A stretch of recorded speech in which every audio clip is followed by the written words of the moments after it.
I can see the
Hombre.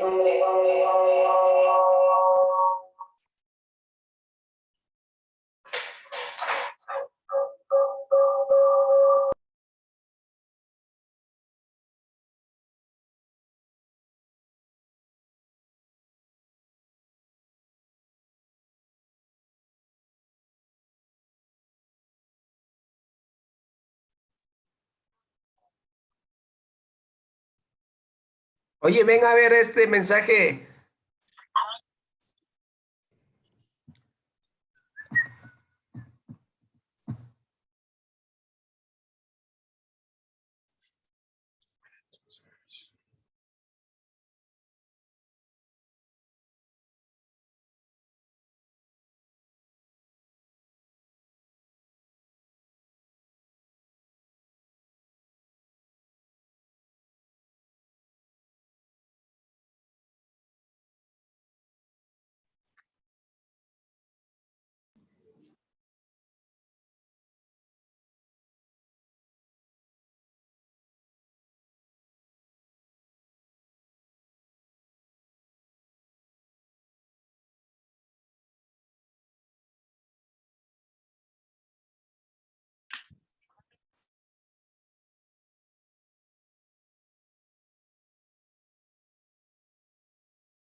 Ya podemos iniciar. Estamos en la clase de segmento, que es una, bueno, en sí todas las subespecialidades de oftalmología son importantes, ¿verdad? Pero muchos desean ser segmentólogos y todos queremos operar cataratas, ¿verdad? Entonces, a poner atención a la clase. ¿Puede iniciar, doctor? Buenas noches con todos. Bueno, vamos a empezar la clase. Vamos a hablar de un tema. Todo el tiempo que ustedes van a ver ojos, vamos a ver primero la córnea, sí, y después sus anexos. Entonces, siempre vamos a estar, ya sea de cualquier especialidad, el oftalmólogo siempre va a estar viendo una córnea, ¿no? Entonces, vamos a ver no solamente la parte anatómica, sino también algo de fisiología y en parte para ir entendiendo las patologías que se puedan presentar en cada uno de estos, ¿ok? Entonces la córnea pues es una ventana para que ustedes más o menos tengan en cuenta esto, mientras que la esclera es una caja oscura, ¿sí? Y esta es debido a la constitución de cada uno de los tipos de tejidos, ¿no? Y en especial, pues, debido al tejido conectivo que se va formando, ¿sí? Y al colágeno que cada uno de estos tiene. La una es avascular, es decir, no tiene vasos sanguíneos, ¿sí? Si no des en cuenta una córnea, perdería, sí, su transparencia y su claridad al ser vascular, porque se vería solo vasos sanguíneos, mientras que la esclera, esta sí, por sus tres capas que tiene, y una de esas capas va a tener sus vasos sanguíneos, ¿sí? Y pues va a haber también alteraciones en cada una de estas. La córnea es la que siempre se va a estar expuesta pues al medio externo, ya sea al aire, va a estar expuesta, ¿sí?, a otros tipos de medios externos, como podría ser la lágrima, el parpadeo, ¿sí?, y principalmente el oxígeno. Mientras que la esclera, esta va a estar cubierta por lo que correspondería a la conjuntiva, es decir, esta no está directamente con el medio externo. Entonces, ¿qué es lo que permite en sí la córnea? Lo que permite es el paso de luz, ¿sí? La claridad y la transparencia de esta es lo que permite que el paciente pueda tener por medio del índice de refracción, ¿sí? Como ustedes podrán saber, el índice de refracción es el haz de luz, ¿sí? Es un haz de luz que propiamente a una velocidad que va, ¿sí? Pero este haz de luz en un medio en donde se pueda traspasar, es el medio por donde va a pasar, en este caso, por la córnea. Entonces la córnea va a tener una parte anterior, una parte posterior, y dependiendo de eso, pues vamos a ver el poder refractivo de cada uno de estos. ¿Ok? Entonces, partimos desde la embriología, algo que ya lo presentó en unos gráficos esquemáticos, como lo presentó hace un momento la doctora Jessica. Entonces, nosotros aquí vemos propiamente si la histología, este es un corte histológico de un roedor, en donde nosotros podemos ver, ¿sí?, la vesícula del cristalino. No sé si es que miran mi mouse, tal vez. Entonces, aquí vemos la vesícula del cristalino, ¿sí? Como pueden ustedes verla. Y esta vesícula se ha separado de lo que corresponde a lo que es el ectodermo superficial, como podemos mirarlo acá, ¿sí? Este ectodermo superficial. Y esto es lo que va a convertir, el ectodermo superficial es lo que se va a convertir posteriormente en lo que corresponde al epitelio corneal, ¿sí? Y las células de la cresta neural, ¿sí?, que forman el estroma corneal, en cambio, están presentes entre la cápsula de lo que corresponde a la cápsula del cristalino, ¿sí? Y también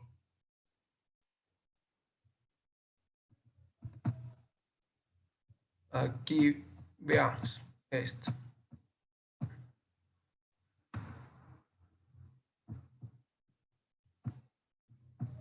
Ahí sí miran mi mouse, ¿no? ¿Sí?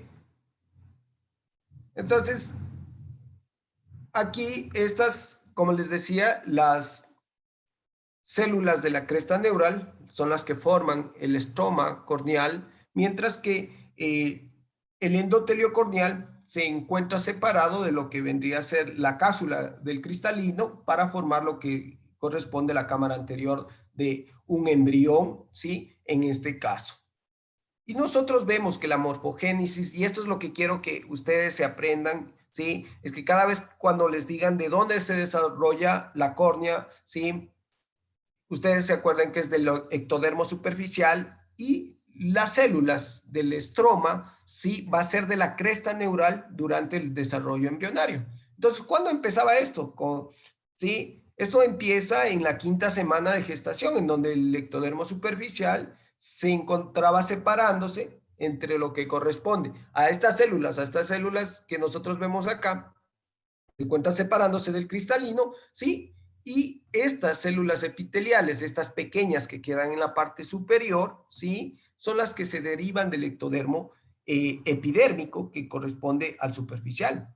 Ya en la 6ª semana vemos cómo, en cambio, por medio del origen neuronal, ¿sí? De la cresta neural, vamos a ver cómo los queratinocitos, ¿sí? Los fibroblastos y las epiteliales se encuentran formándose. Y esto va a ser en la 6ª semana. Ya en la 7ª semana, nosotros vamos a ver propiamente cómo las células mesenquimales se encuentran formando el estroma corneal. Entonces, pero aquí, ¿qué es lo que va a haber? Aquí estas células, ¿sí? Propiamente migran, y al haber unas ondas de migración, ¿sí? Se van formando de acuerdo a la etapa de la onda que va a presentarse durante este momento, ¿sí? Embrionario. Entonces aquí la primera onda migratoria, ¿sí? De estas células va a formar lo que corresponde al endotelio, ¿sí? Al endotelio corneal y al endotelio trabecular, ¿sí? La segunda onda está formando la segunda onda migratoria, los queratinocitos, y la tercera onda va a estar formando lo que corresponde el iris. Entonces, ya en la 8ª semana, de los queratinocitos forman de 5 a 8 capas de láminas de colágeno, y el endotelio corneal comienza a formar lo que es la membrana de Descemet. Eso es importante saber, que el endotelio corneal, ¿sí? Va a formar la membrana de Descemet, porque nosotros casi siempre, cuando tenemos problemas en posoperatorios o en el transoperatorio, en una cirugía, ya sea de extracción de cristalino, ya sea por cualquiera de las técnicas, ya sea por FACO, sea extracapsular, ¿sí? O SIX, casi siempre hay este tipo de defectos que se van a formar ahí. Entonces, siempre tomar en cuenta esto. Posteriormente, ¿sí? Vemos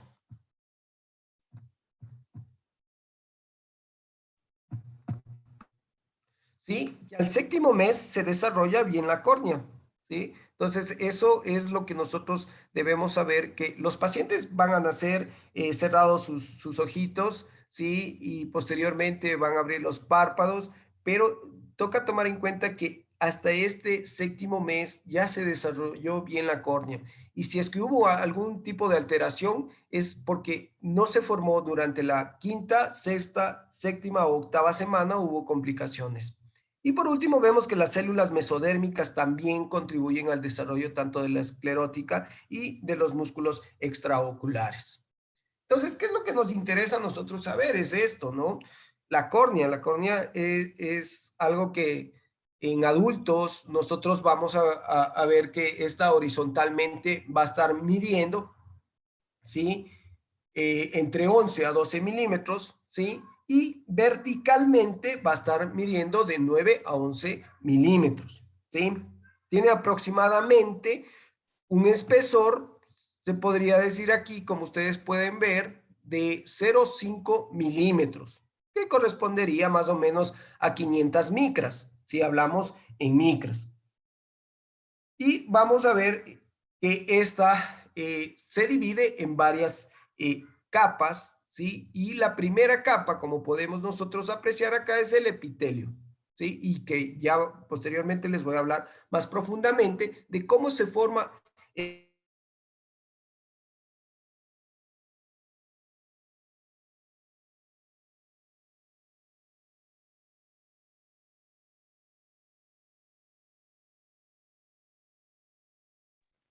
No se escucha.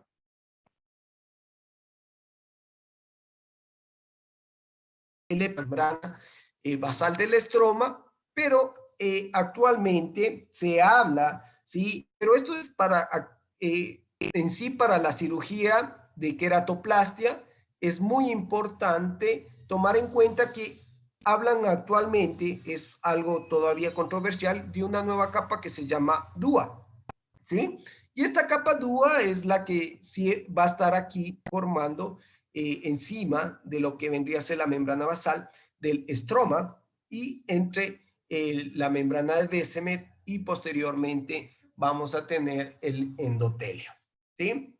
Entonces en sí, todo esto es lo que vamos a traspasar acá y esto es lo que ustedes deben saber, sí, muy bien, sí, es algo que realmente todo el tiempo vamos a estar haciendo cálculo de lente, todo el tiempo vamos a estar haciendo tratamientos para las úlceras, tratamientos en sí para todo lo que corresponde, no solamente para el segmento anterior, sino también hacia la parte posterior. Entonces, como les decía, aquí en este artículo nos pone que el diámetro horizontal es de 11.7 milímetros y de vertical de 10.6. El espesor central es de 535, sí, el radio de curvatura es de 7.8 milímetros, la parte anterior y la parte posterior 6.2 a 6.8 milímetros. Bueno, el poder refractivo es lo que nos interesa aquí, ¿sí? Y como les decía, el índice de refracción, ¿qué es el índice de refracción? Si alguien me lo quiere recordar.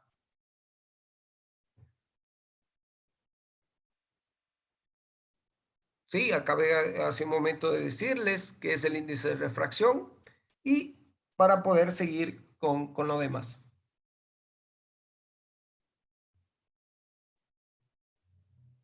Como les decía, bueno, vamos a recordar nuevamente. Entonces, ¿el índice de refracción qué es? El índice de refracción es el haz de luz que va a pasar por un medio, ¿sí? De transparencia. ¿Ok? ¿Cuál es este medio de transparencia? La córnea, ¿sí? Entonces, esa córnea va a tener varios índices de refracción que van a estarse sumados de acuerdo a las interfaces de la parte anterior y de la parte posterior. Entonces ustedes dicen, ¿de dónde sale este 48.83 dioptrías? Entonces sale del poder refractivo, ¿sí? Pero es decir, de los índices de refracción, ¿de qué?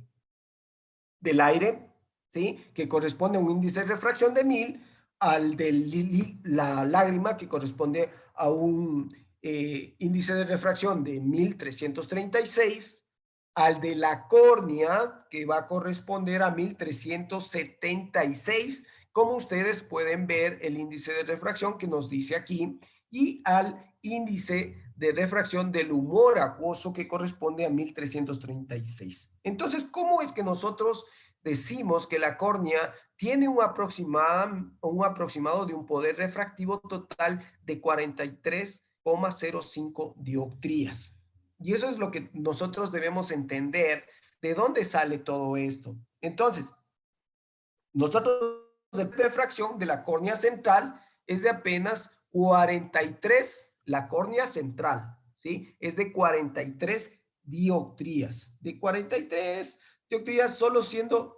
Ahora, si sumamos todos los índices de refracción, ya sea de aire, líquido y lágrimas, correría a 44 dioptrías. Pero si solamente hacemos líquido lagrimal y córnea, corresponde.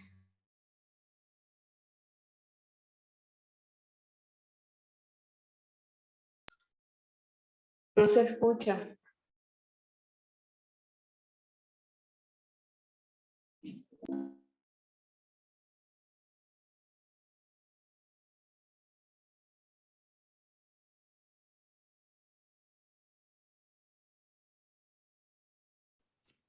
Porfirio, no se escucha la clase.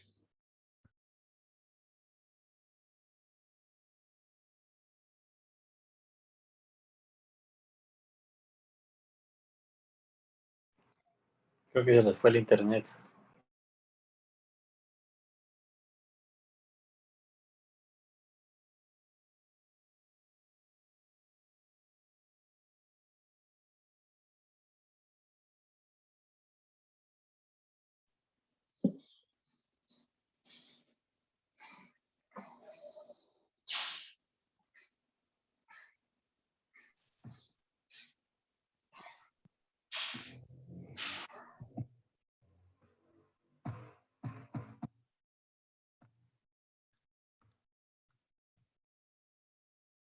Bueno, entonces como les iba hablando, yo acá tengo una mala señal en Cobán y pues mil disculpas las interrupciones, ¿sí?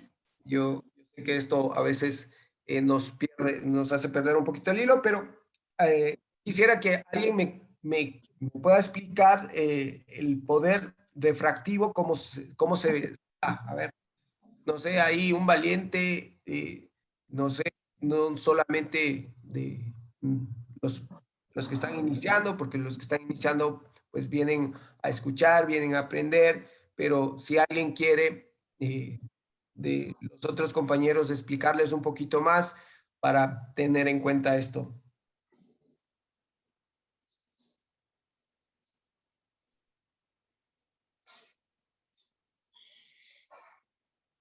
¿No? ¿Nadie? Bueno, entonces doy por entendido de que ya saben cómo sale, ¿sí? El poder refractivo total de una córnea, ¿sí? El poder refractivo es de 43. Ujú. Claro, Gabriel, no sé que nos quieres aportar o algo ahí para que les quede más claro a los... No, perdón, lo que pasa es que estabas hablando sobre el poder refractivo, pero va adelante. Lo que pasa es que yo empecé a hablar, pero no tenía el audio prendido. Ah, Dale, bueno, dale, no hay no, bronca. no te preocupes. Entonces, nosotros al hablar la mayoría de mediciones de queratografías y topografías asumen el índice de refracción y esto es lo que vamos a ver en los lentes, ¿no? Casi la mayor parte de las máquinas de lentes va a tener este índice de refracción de 1337. Entonces, cuando ustedes vean este índice de refracción, se van a acordar, espero, que cada vez que miren una córnea, sepan ese índice de refracción, de dónde sale, ¿no? Entonces, en sí, vamos a ver eh, el epitelio, y el epitelio, pues, es algo muy interesante. El epitelio está formado de 3 capas, ¿sí? Este epitelio y tiene 50 micras, pero lo más importante es saber de qué capas está formado y cómo es que se forman, ¿sí? Las células, en este caso, ¿sí? Y miren, lo que quiero es que capten esta idea, que la parte, las células columnares, las que ustedes ven aquí, ¿sí? Las que vemos aquí, no sé si es que se mira mi mouse. Estas células columnares, ¿sí? Son las que se van a estar produciendo, ¿sí? Cada de 7 a 14 días. ¿Sí? Entonces, den en cuenta esto, que nosotros no es que las células se regeneran en 24 horas, ¿sí? No, esto debe pasar, ¿sí? Un proceso de migración, ¿sí? Hacia la parte externa. Entonces, miren, estas células columnares, luego de este tiempo de diferenciación, van a formar las células alares, que estas forman de 3 a 4 capas y luego forman, vemos acá lo que corresponde a las células, a las células superficiales o, ¿sí? A esas células que todos los días cuando están expuestos a qué? A hipoxia, a radiación ultravioleta, a estrés mecánico, ¿sí? Todas estas se van perdiendo. Entonces el epitelio superficial es el que se pierde y al perderse eso, ¿sí? Es lo que va a estar formando lo que nosotros conocemos como úlceras, ¿sí? Entonces, aquí es muy importante saber esto, cómo se regeneran, ¿sí? Estas células. Perdón, amigo, perdón. Claro. Antes yo creo que de hablar un poquito sobre patología, igual para como complementarte, obviamente está excelente lo que estás diciendo, pero hablando sobre estamos hablando sobre los poderes, el poder dióptrico de la córnea, al momento de nosotros perder este conteo celular o estas células que obviamente se están como regenerando, como tú dices, cada ciertos días, recordar que también aquí tiene que ver mucho que ver el poder dióptrico de la convergencia y la divergencia. Si nosotros tenemos esa pérdida, obviamente las imágenes no llegan completamente o no tenemos esa capacidad de converger o diverger la imagen. No sé si me explico. Hablando del poder dióptrico hacia una imagen. Muy bien, Gabriel. Yo creo que está bien hablando de un poder dióptrico en su totalidad del ojo. Entonces, hablamos de un poder dióptrico en totalidad del ojo que sabemos que va entre 60 a 65 dioptrías, ¿sí? Estaríamos hablando de esa parte de convergencia y divergencia. Pero si nosotros acá solamente estamos hablando de lo que es la córnea, entonces la córnea tiene un poder refractivo y ese poder refractivo, porque puede ir cambiando, es por estas alteraciones que puede presentarse en el epitelio, ¿sí? Y también como vamos a ver si se presenta en la membrana basal, en la membrana de Waldman o el estroma, ¿sí? O en algún tipo de alteración, como vamos a ver las alteraciones que se puedan presentar en el endotelio, va a cambiar todo ese poder refractivo, ¿no? Y eso es lo que vamos a ir viendo y vamos a ir desarrollando. Muy bien, entonces, alguien que me diga cuántas células tenemos, cuántos tipos de células epiteliales.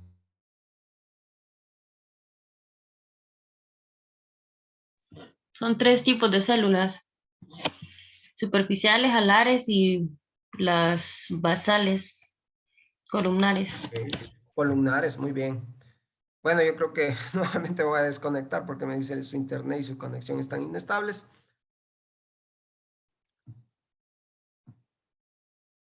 Bueno, entonces nos quedamos con el epitelio, ¿sí? Y esta es la forma, el corte histológico, como podemos ver, ¿sí? Propiamente cómo se van dando cada uno de estos. Y aquí lo más importante, ¿por qué en esta membrana basal, ¿sí? Que está unida a la membrana de Waldman, a veces cuando hay una abrasión o hay una lesión que la tope a esta área, va a dejar, ¿sí? Ya una cicatriz, ¿sí? ¿Por qué? Porque aquí se pierde la conexión de las interfaces, ¿sí? Para formar las células columnares, ¿sí? Entonces, al perder esta estructura es donde se va a quedar una cicatriz, ¿ok? Entonces, cuando nosotros, ya ustedes en algún momento van a empezar a operar, ¿sí? Pterigiones, entonces ahí es importante no llegar hasta esa área para no provocar un DELEN, que es un adelgazamiento corneal, ¿sí? Ni tampoco posteriormente dejar una cicatriz en un paciente. Entonces es muy importante saber esto, porque miren, si nosotros sabemos esto, sabemos que tiene el epitelio 50 micras, entonces nuestro bisturí, ¿sí? ¿Cuánto micras tiene, no? Entonces, no sé, ahí Rafael es uno de los que mide todo, toma fotos a todo, entonces vamos a ver cuánto mide el filo de un bisturí. No, me agarras en curva, Master. ¿Sí? Entonces, más o menos el filo de un bisturí está entre 10 y 20 micras, ¿no? Entonces, des en cuenta si nosotros presionamos eso un poquito más cuando estemos operando, ¿sí? Entonces podemos dañar el epitelio, ¿no? Solo estoy hablando del filo, ¿no? De ahí el bisturí es mucho más grueso, ¿ok? Entonces, para que ustedes más o menos vayan captando la idea y vamos a la siguiente parte, ¿sí? En donde vamos a ir después desglosando cada estructura, pero para que esta lámina esta diapositiva no se quede ahí inconclusa, y vamos a ver que la membrana basal, bueno, aquí no lo pone, pero la membrana basal más o menos mide 10 micras, aquí la membrana de Waldman 12 micras, el estroma 500 micras, que es la estructura más gruesa, ¿sí? Y en donde vamos a tener nervios, en donde vamos a tener muchas células, ¿sí? Y mucho colágeno, en especial del 1 hasta el 6, pero los que más se caracterizan son el 1, el 3 y el 6, para que más o menos les quede claro cuáles son los más importantes. Luego tenemos una membrana de DSM de 4 a 10 micras y un endotelio de 5 micras, ¿sí? Entonces, vamos a ir viendo uno por uno. Entonces, antes de pasar a eso, me gustaría, pues, que vayamos entendiendo la inervación corneal, porque es importante esto. La córnea es apenas de una estructura muy pequeña, pero es la más sensible. Y aquí nos dice clarito, ¿sí? es de 300 a 400 veces más sensible que la piel, ¿sí? Los nervios ciliares de la rama oftálmica del nervio trigémino son las que van a estar inervando la córnea, ¿sí? Entonces, miren, cuando hay daños a nivel de la rama oftálmica, ¿sí? O a nivel del nervio trigémino, se puede hasta perder sensibilidad, y en muchos pacientes nosotros hemos visto eso cuando han tenido parálisis faciales, en donde se compromete el trigémino, y ahí es donde se puede mirar esto, ¿no? Tenemos nervios aquí, los ciliares, que proporcionan al anillo nervioso perilimbal, y estos son los más sensibles, y estos son los que salen propiamente desde el limbo corneal hacia la córnea, y es los que nosotros vamos a ver en unas imágenes muy bonitas del libro. Las fibras nerviosas pierden su mielinización dentro de la córnea, ¿sí?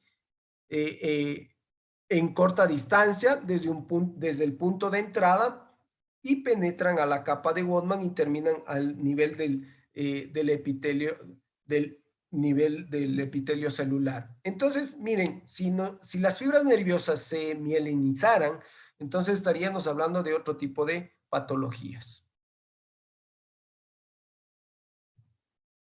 Y es aquí como nosotros vemos, ¿sí? Los nervios, cómo están distribuidos, ¿no? ¿Sí?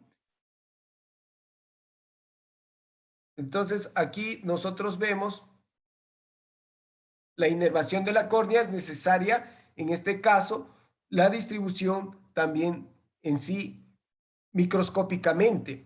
Esta es una biomicroscopía, ¿sí?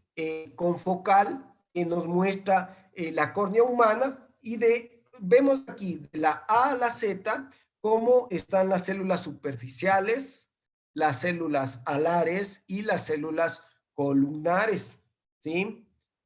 Luego vemos desde la D hasta la F lo que corresponde, ¿sí? A la capa superficial del estroma, en donde nosotros vemos las fibras, ¿sí? De los nervios, ¿sí?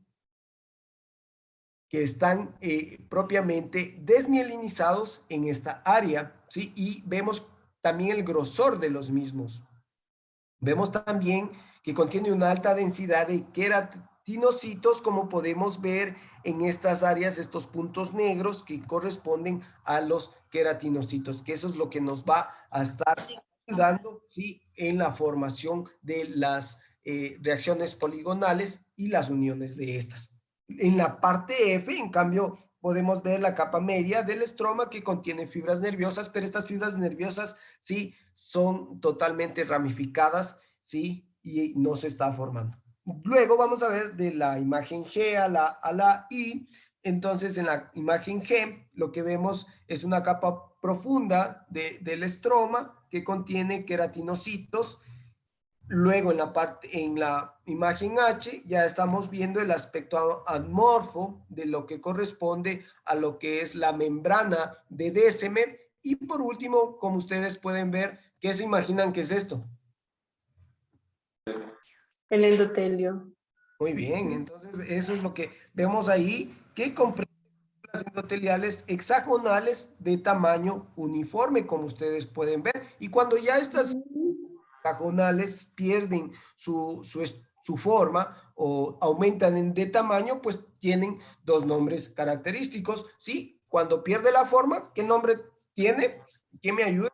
¿Alguien de los compañeros que ya conocen este término, o si alguno de ustedes, chicos, que están empezando lo sabe, pues díganlo.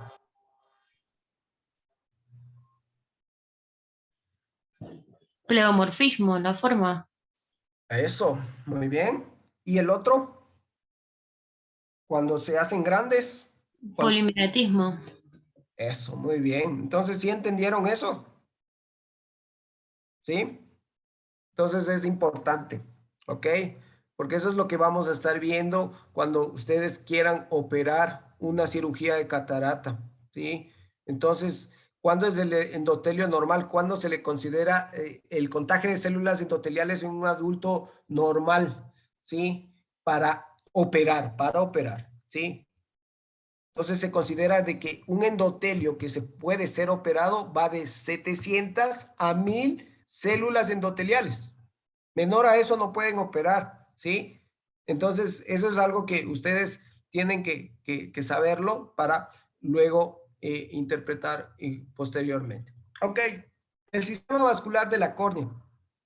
Si la córnea fuera como la piel, no tendría sentido, ¿no es cierto? Cerraría las heridas en 21 días, ¿sí? Veríamos un caos total, viendo plasma por un lado, viendo todos los derivados de la sangre, ¿sí? Haciendo la parte metabólica para que se pueda cerrar una herida. Pero en la córnea no pasa eso, pues la córnea tiene otro tipo de forma de cerrar, en este caso, las heridas. Entonces aquí los factores derivados de la sangre juegan un papel importante en el metabolismo corneal y la cicatrización de heridas. Y por eso nosotros a veces en esos pacientitos con esas úlceras medias feitas que no quieren cerrar, les dejamos suero autólogo. Entonces yo quiero que entiendan esto. ¿Por qué a veces dejamos suero autólogo y por qué? Porque queremos que se regenere, ¿sí?, la córnea. Es para eso lo que necesitamos. Entonces la córnea es suministrada con componentes sanguíneos por las arterias carótidas internas y externas, ¿sí? Y esas arterias que apenas llegan hacia el limbo, pero miren, llegan hacia el limbo y ahí recién la córnea es algo suministrada por estos factores, ¿sí?, sanguíneos o componentes sanguíneos, pero quieren llegar a la parte central. Entonces a la parte central no es que va a llegar todo eso, ¿sí? Más es a la parte periférica, en donde sí se va a ayudar. Por eso nosotros debemos ayudar a nuestros pacientes, ¿sí?, con un suero para reconstruir todo eso.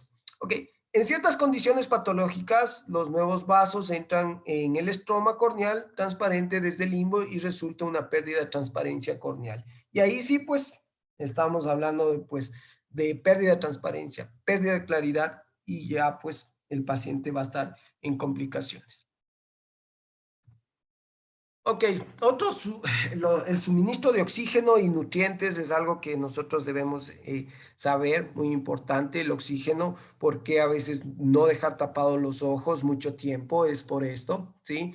Porque en sí la córnea va a necesitar mucho del oxígeno y de los nutrientes del aire. Okay, las células epiteliales y endoteliales corneales son metabólicamente activas, ¿sí? La córnea se suministra con glucosa por difusión del humor acuoso desde la parte de la parte posterior hacia la parte anterior de esta, ¿sí? Todos los minerales, ¿sí?, que obtiene el humor acuoso, pues va a transmitirse hacia la parte del estómago. La córnea se suministra, en cambio, de oxígeno por difusión de líquido lacrimógeno que absorbe oxígeno del aire. ¿Sí? La exposición directa del líquido lagrimal a la atmósfera es esencial para que exista esta oxigenación en la córnea. Si en caso y existiría una hipoxia corneal o un edema corneal, pues se va a perder la interrupción entre el oxígeno, ¿sí?, la película lagrimal, y pues vamos a tener problemas en todo la córnea, ¿no? El metabolismo corneal cambia de aeróbico a anaeróbico con la consiguiente acumulación de lactato durante el sueño. Y esto es importante, ¿sí? Al haber esto, ¿sí?, nuestra córnea sería más, ¿sí?, teóricamente sería más lubricada si estuviese el ojo cerrado o estuviese abierto. ¿Quién dice algo ahí con respecto a eso?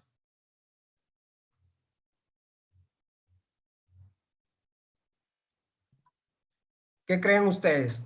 ¿Que la córnea al estar cerrada los ojitos está mejor lubricada?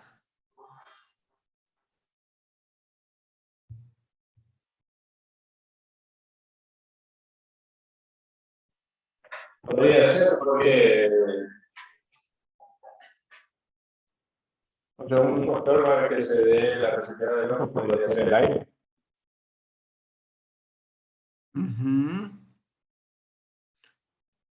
Aquí esto es una buena respuesta a la que tú nos das, ¿no? Pero es más hablando de reconstrucción de células columnares, de que se puedan formar, ¿sí? Y pueda haber el proceso migratorio, pero en sí es solo para eso, para regenerar células, pero nosotros necesitamos que esté expuesta la córnea para eliminar esas células superficiales, para que las células que vienen desde la parte de atrás, ¿sí? Sean reemplazadas y pueda generar un cierre de herida. Entonces, en un cierre de herida, traten de no dejar puesto un parche, ¿no? ¿Sí? Entonces es más que todo que se exponga, porque nosotros queremos que se regenere eso lo más pronto posible y salgan más células, ¿ok? Pero si tú quieres que tu paciente mejore, ¿sí? Más rápido, exponerle al medio externo va a ser lo mejor, ¿sí? Yo tengo una consulta. Yo he visto que en algunas abrasiones en especial se tapa el ojo por 24 horas y posterior a eso se lo deja ya libre como que para que siga repitalizando. Así es. ¿Y en qué lesiones? Me parece que eran abrasiones. No estoy seguro. Pero abrasiones, ¿por qué? Cuando nosotros vemos ya una desepitelización casi total, esto vemos más en quemaduras alcalinas, ¿sí? En donde tú lavaste el ojo durante 30 minutos, estuviste con 3 litros de solución salina, ¿sí? Provocaste una desepitelización casi total, ¿sí? Para tratar de resolver ese problema, sí, sí se puede, pero no más de 24 horas. ¿Ok? Ok. Bueno, entonces acá vamos a ver el líquido lagrimal, ¿sí? Que ustedes ya saben, está constituido por una capa lipídica, una acuosa, ¿sí? Y una mucinosa. Aquí el epitelio corneal, ¿sí? Como podemos ver, cada capita del epitelio corneal va a tener su espesor, y aquí vemos las células superficiales, ¿sí? La forma de estas pueden ser planas o de microfibrilla y apenas van a medir de 40 a 60 micras, de 4 a 6 micras, ¿sí? Aquellas que todavía tienen núcleo, mientras que las células alares, estas no se sabe cuánto miden, pues propiamente he tratado de medirlas, pero no hay un dato específico, mientras que las células basales, estas sí están midiendo entre 18 a 20 micras de diámetro, ¿ok? Y es de donde siempre va a salir. Cada una de estas células va a estar siempre unida, ¿sí? Por varias estructuras, ¿sí? Que vamos a ver más adelante. Y estos son los complejos de unión que nosotros debemos saber. ¿Cómo es que esas células entre una y otra se encuentran unidos? ¿Sí? Y esto es algo que siempre tienen que recordar. Entonces, aquí el papel fisiológico importante del epitelio corneal es proporcionar una barrera de estímulos externos, la presencia de complejos de unión entre las células epiteliales corneales adyacentes. Esto va a impedir que, si no hubiesen este tipo de uniones, todo lo que se pondría a la córnea pasaría hacia el estroma, ¿sí? Y del estroma hacia el humor acuoso o hacia el endotelio. Entonces, gracias a este tipo de uniones, no todo lo que entra a la córnea pasa, ¿sí? Entonces, eso debemos tenerlo en cuenta. Entonces, aquí tenemos uniones estrechas, como estas, que las uniones estrechas están en todo el epitelio, pero más están en las células superficiales, estas uniones estrechas. Igual que las uniones adherentes, ¿sí? Que ya van a estar en células alares y, sí, también en las células columnares. Los desmosomas, que son unas uniones que nos permiten entre la unión entre la parte vertical, para que así lo entiendan, la parte vertical de una célula con otra célula, se puedan unir, no solamente en la parte superior o inferior de esta. Las uniones GAP, también son muy importantes. Y por último, tenemos estas uniones, los hemidesmosomas, ¿sí? Que van a estar uniendo solo las células en columnares, ¿ok? Entonces, hemidesmosomas, ¿en dónde se encuentran? Solamente en células columnares que van a permitir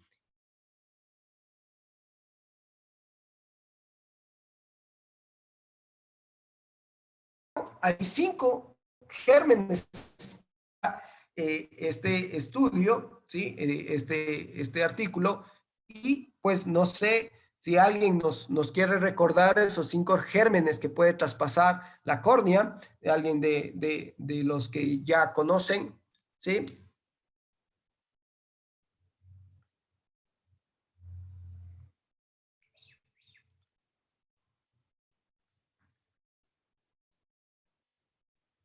¿No? ¿Nadie? Bueno, ahí pues les queda algo para consultar, ¿sí? Y se los voy a mandar el artículo para que lo lean y se lo aprendan cuáles son los 5 tipos de gérmenes que van a estar pasando estas estructuras, ¿ok? Posteriormente vemos en la otra imagen, ¿sí? Las células, estas células, digamos, estas uniones, como podemos ver acá, ¿sí? Que van desde la lámina basal, los hemidesmosomas, ¿sí? Y gracias a esto es donde se van a formar todo lo que correspondería a las células alares. Estos filamentos de queratina son los filamentos que realmente nos ayudan, ¿sí? Son estos filamentos en forma de fibrillas, ¿sí? Que nos ayudan a tener una conexión entre todas las células. Es decir, como es un sistema, imagínense como algo nervioso, ¿sí? Que si se estimula uno u otro, estos van a activarse y van a tratar de mantener más estable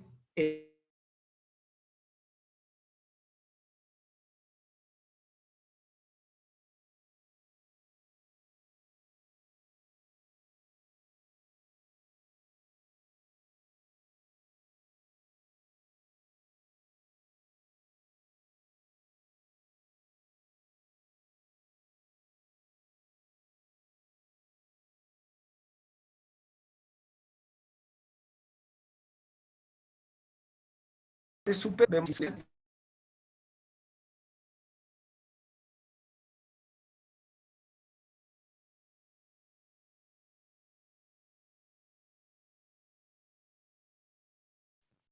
No se escucha.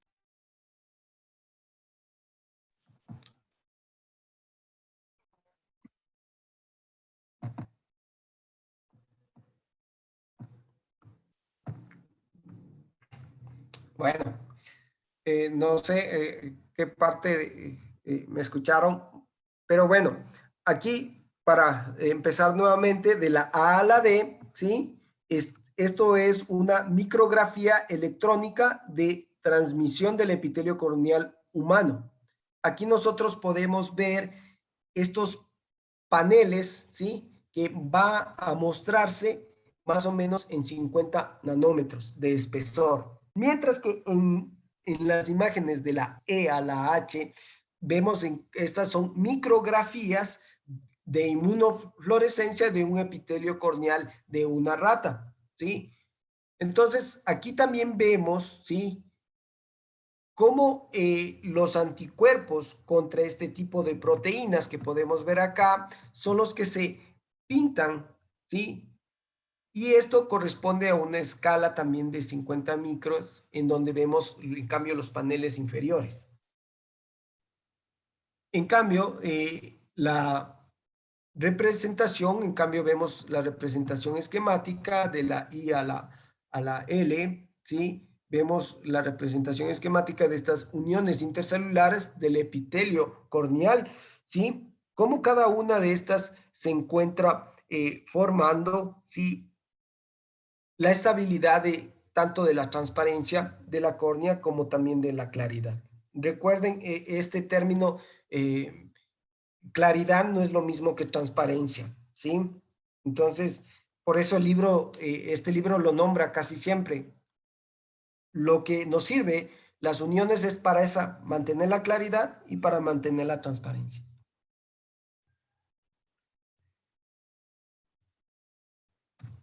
Y por último vemos luego del epitelio, vemos la membrana basal. De esta membrana basal, sí, en una estructura de apenas 10 micras, y aquí pues esta estructura es la que, al igual que el epitelio y otras partes del cuerpo, las células basales del epitelio corneal están ancladas en la membrana basal. Y la presencia de la membrana basal entre el epitelio basal y lo que corresponde al estroma subyacente, ¿sí? Fija la polaridad de las células epiteliales. Y esto es lo que nos va a permitir que se formen más células columnares. Entonces, el grosor es de 40 a 60 nanómetros y está compuesta por una sola capa pálida de una lámina lúcida, que esto va a tener conexión con lo que corresponde a la parte inicial del estroma. ¿Sí? Y aquí vemos en estas imágenes, ¿sí? Los tipos de colágeno que se van presentando ya en la parte de la parte de abajo, ¿sí? En donde nosotros vemos aquí la expresión diferencial de las isoformas de los diferentes tipos de colágeno que se van a presentar. En especial, aquí nosotros podemos ver la diferenciación de las cadenas de colágeno tipo 4, ¿sí? Aunque se desconoce la relevancia funcional de esta diferencia entre el colágeno tipo 4, que hay alfa 1, 2, hasta alfa 5, ¿sí? Y cada uno de estos va a tener diferente función con respecto a lo que correspondería a mantener la estabilidad del estroma. Entonces aquí dice que la expresión, ¿sí?, diferencial de las isoformas y que toma en cuenta el colágeno tipo 4 es la alfa 2.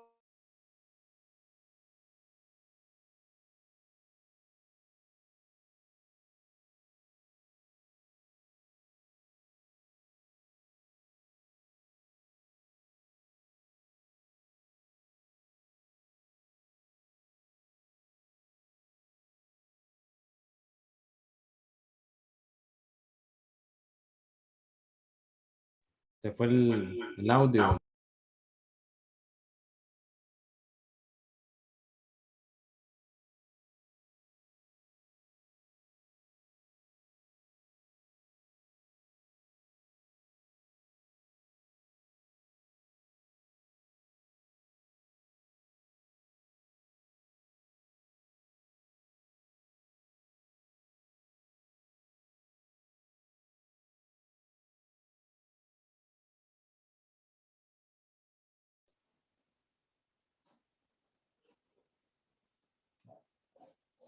¿Alguna pregunta o comentario sobre la clase?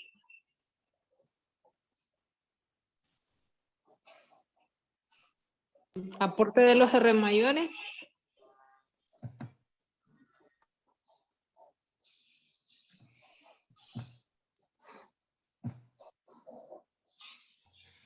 Entonces, aquí es un resumen, sí, de todo lo que hemos hablado del epitelio, y esto es algo que ustedes deben mantenerlo siempre presente. Entonces, entre la función óptica mantiene el epitelio una transparencia y un fuerte poder refractivo. La física de traumas externos es de barrera frente a cualquier tipo de fluido. Y aquí esto que les dejaba para que lo vean con más detalle en el artículo, ¿sí? Aquí vamos a ver estos 5 microorganismos que pueden traspasar un epitelio intacto, es decir, un epitelio normal, ¿sí? No solamente esos epitelios en donde están destrozados, sino esto es solamente epitelio intacto. Y por último, vamos a ver que sirve el epitelio como estabilizador de las lágrimas, ¿ok? Membrana de Woodman, en cambio, es una zona celular, está entre el epitelio corneal y el estroma, como vimos, mide 12 micras, es una disposición aleatoria de colágeno y proteoglicanos. Las fibras principales aquí es la tipo 1 y 3, es una capa lisa en la parte anterior y no se regenera después de una lesión. Antes de pasar todo esto, me olvidaba algo muy importante y es algo que ahorita se me vino a mente.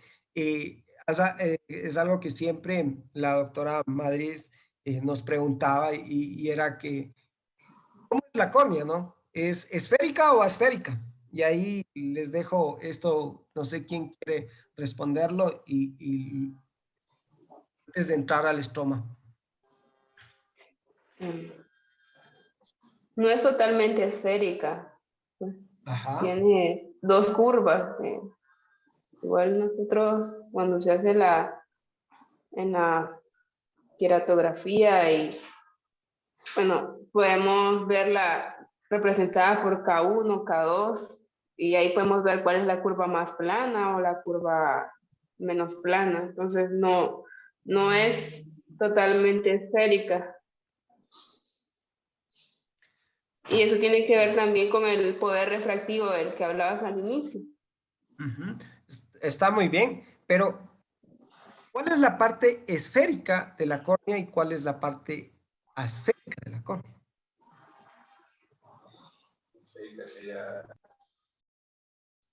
Sí, es algo importante, que la parte periférica es la asférica y la central Y la es la esférica. Es la única que tiene la forma de bola, para que se acuerden, la parte central.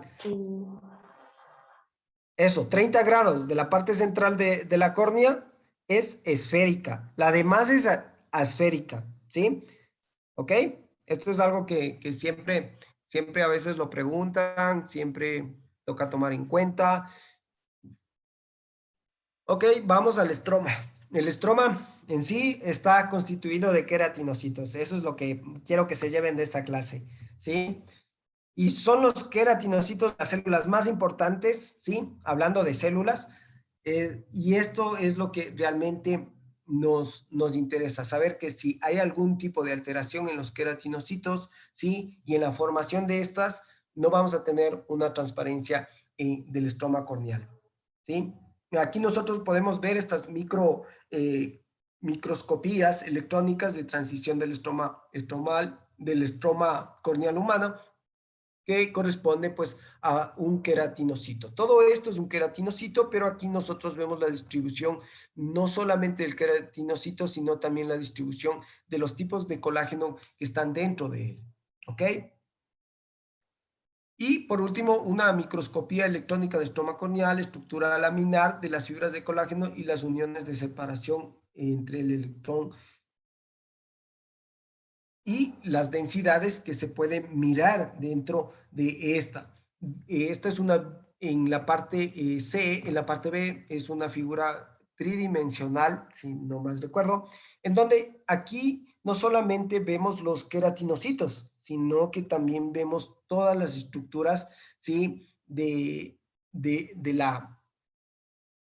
y las estructuras y la distribución de lo que corresponde al colágeno, ¿sí? Entonces nosotros aquí vamos a ver que el colágeno que describen, ¿sí? El artículo, ¿sí? Son todos estos, ¿sí? Pero de los principales tipos de colágeno, yo quiero que se queden con el 1, con el 3 y con el 6, como les decía.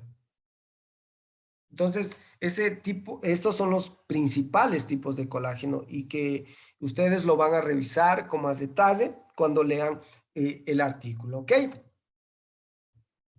Aparte de eso, también vemos que el estroma está constituido por glicosaminoglicanos, sí, aquí tenemos el heparansulfato, el heparín, el dermatansulfato, el clorditinsulfato, el queratansulfato y el hialuronato. Y ahí es donde nosotros vamos a plantearnos algo muy importante. ¿Por qué el hialuronato y por qué nosotros indicamos el hialuronato? Sí, es por esto. es porque nosotros ayudamos, ¿sí? A nuestro estroma, ¿sí? Con la solución salina por medio de esa bombita que nosotros tenemos a nivel estromal, ¿sí? A regenerar nuestra córnea, a que esa córnea se vuelva cada vez más transparente y a la vez sea más clara para que permita un buen índice de refracción, ¿sí? Las funciones, como ustedes pueden ver ahí, ¿sí? De cada uno, en este caso del queratán sulfato, está interviniendo en la interacción de la córnea, de las células epiteliales corneales, en la mutación de las células corneales, ¿sí? Y también en el grosor y el crecimiento de cada una de estas. Lo más importante que nosotros debemos saber es que las células que están en la córnea, ¿sí? Tienen una función mitótica, es decir, todo el tiempo se regeneran, excepto el endotelio, ¿sí? Y las dos cápsulas, eso no se va a regenerar, pero el estroma y el epitelio, hay una forma de regeneración de estas. Es decir, todo el tiempo se va a regenerar. Lo único que no, eso quisiéramos que pase en el endotelio, ¿no? Que tuviese este tipo de funciones, a pesar de que están bañadas de humor acuoso, pero no se ve eso en el endotelio. Y aquí, por último, vemos la membrana de DSM, ¿sí? Que esta es una membrana de 4 a 10 micras, ¿sí? Y lo vuelvo a insistir, ¿sí?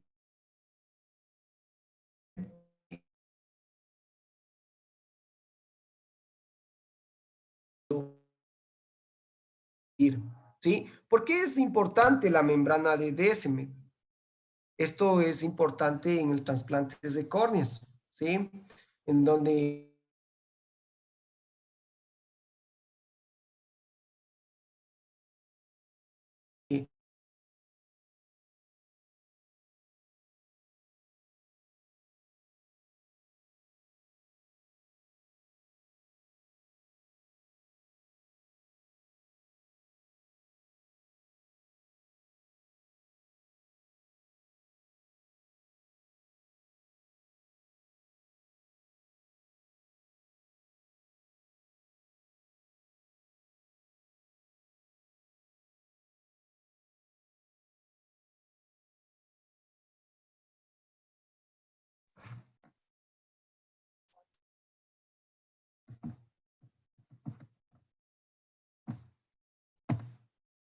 bueno, esta es la otra tablita que ustedes deben saberlo bien. Siempre hay preguntas sobre esto, no solamente en, en las clases, sino para cualquier tipo de cosas. Y más que una pregunta o algo, es que nosotros debemos saber esto, ¿no? Al nacimiento, ¿cuántas células endoteliales existen? Sí, entre 3.000 a 5.000, ¿sí? Pero la media que se usa es de 4.000, ¿sí? A 4.500 células endoteliales. Entre 20 y 30 años lo que tenemos es de 3.000 a 3.500 células endoteliales, de 40 a 50 años de 2.500 a 3.000 células endoteliales, en mayores de 80 años de 2.000 a 2.500 células endoteliales. Y esto es algo que ya les dije, este dato del límite funcional para nosotros poder operar algo es de 700.000. Ok, el mantenimiento de integridad corneal, esta se basa principalmente del papel de las células limbales y de los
Bueno, no sé, aquí cuando ya existen algún tipo de alteración en este tipo de marcadores que se van expresando, en los tipos de marcadores que van a mantener, ¿sí? la integridad corneal, puede haber diferentes tipos de lesiones o deficiencias de las células madre limbales, que son las células que nos ayudan, ¿sí? propiamente a que todo el proceso celular migratorio hacia la córnea desde una célula madre, ¿sí?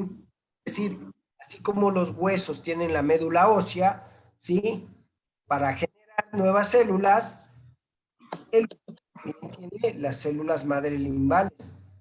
Si estas células madres limbales no existirían o hubiese una alteración en su formación durante la embriogénesis, entonces vamos a tener defectos como aniridia, síndrome de Steven-Johnson.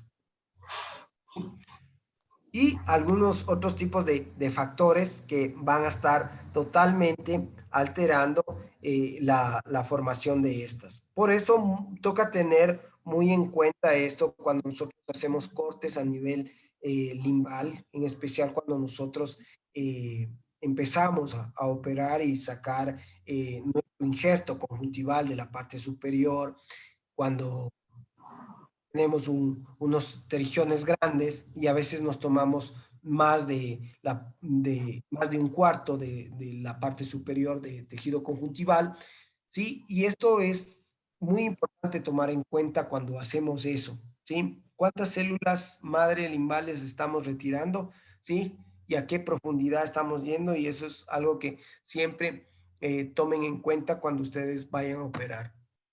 Y esa es la forma como se reconstruye una córnea, ¿no? Ustedes pueden ver ahí, sí, el sistema de fibronectina integrina, todas las citocinas de hialuronato de sodio, las enzimas proteolíticas, todos actúan en un solo fin, ¿sí?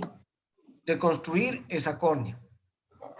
¿Sí? Pero aquí el libro nos habla de estos cambios en la localización, ya sea de integrina tipo B1, la fibronectina y la laminina, cuando estas se encuentran expuestas, ¿sí? Expuestas a varios tipos de lesiones, y cómo vemos estas se pueden llegar a cada una de estas a regenerarse, ¿sí? Y esto es algo que, si queremos estudiarlo más a fondo, ¿sí? Debemos seguir investigando. Les voy a dejar también ahí el libro de donde saqué el capítulo, si quieren ahondar más acerca de cómo se hace la reconstrucción, ¿sí? Por medio de las citocinas y enzimas. Entonces, aquí vemos que hay diferentes tipos de...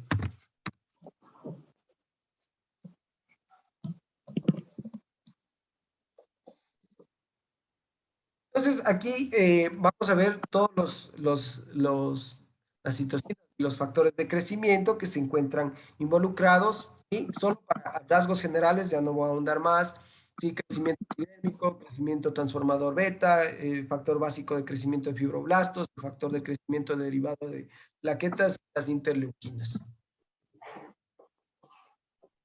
Esto es algo importante, la regulación neuronal, y esto es algo que realmente estoy viendo que hay buenos efectos en nuestros pacientes con úlceras, porque combinar la insulina con solución salina nos ayuda a regenerar, es por medio de esto, porque hay una unidad con el factor de crecimiento insulínico que promueve sinérgicamente la migración epitelial corneal. ¿Y por qué nosotros ahora lo utilizamos? ¿Por qué usamos insulina en nuestros pacientes? Ya saben por qué.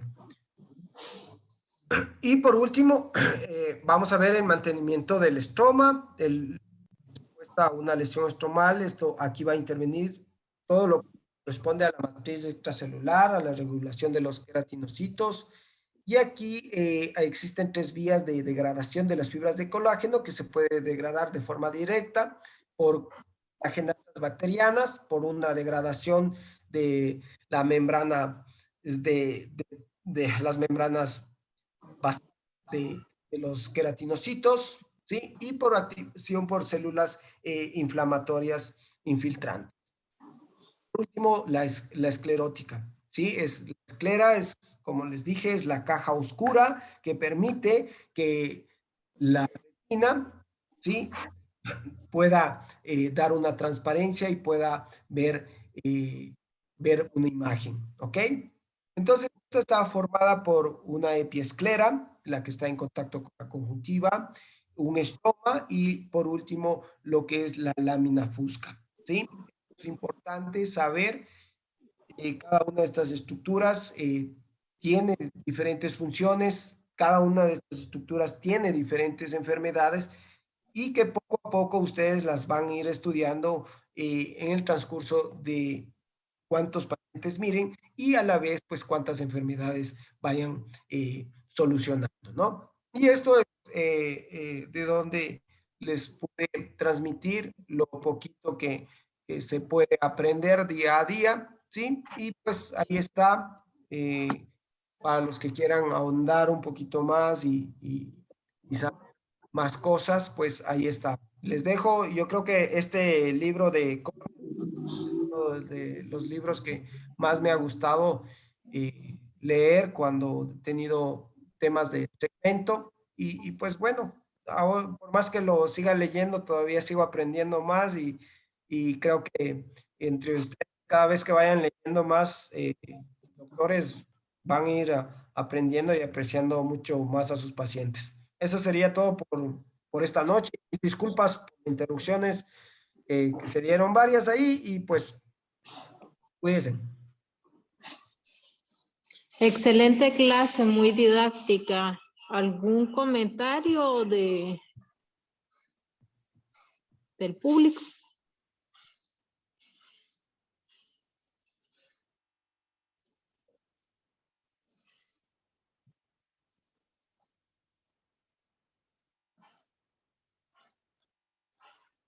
Bueno, si no hay comentarios,